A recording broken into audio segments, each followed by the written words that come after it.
Adult content creator na si Salome Salvi, aminadong nasa open relationship sila ng kanyang jowang si Emil Sandoval.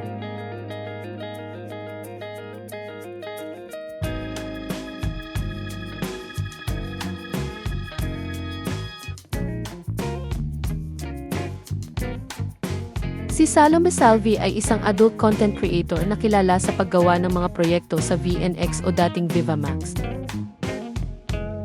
Bagamat nakalabas na siya noon sa kapuso primetime series na Black Rider, mas nag-focus na siya sa paggawa ng adult content. Sinabi ni Salome sa panayam sa kanya sa Front Row HQ sa Quezon Avenue, Quezon City noong September 30, 2025 na bread and butter daw niya ang paggawa ng adult content at iyon din daw talaga ang forte niya. Anya, actually mas nagpaos po ako sa mainstream showbiz world. Mas nag-focus ako sa paggawa ng adult content. Yun naman talaga yung aking bread and butter. Iyon naman talaga ang aking forte. So iyon, I don't see myself taking a hiatus or quitting from it anytime soon. Bisexual si Salome Salvi, pero straight ang jowa niyang si Emil Sandoval.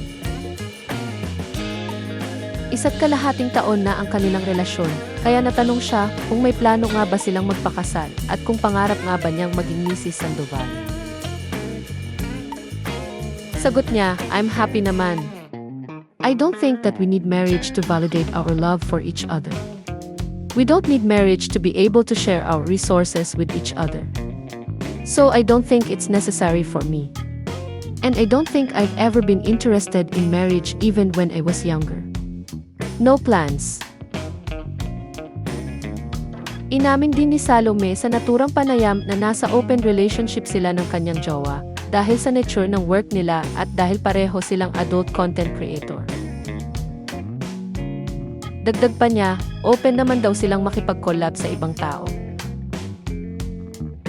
Anya, ano kami, since dahil sa nature ng work namin, dahil kasama ko rin siya sa work ko, pareho kaming adult content creator, we have to be in an open relationship. So, I'm still allowed to make content with other creators and he has the same allowance as well.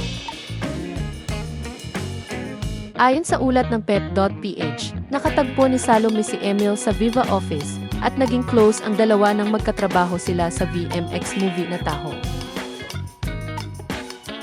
Si Emil Sandoval ay isang dating heartthrob na kilala noon bilang isa sa cast ng 1984 Regal movie na 14 Going Steady.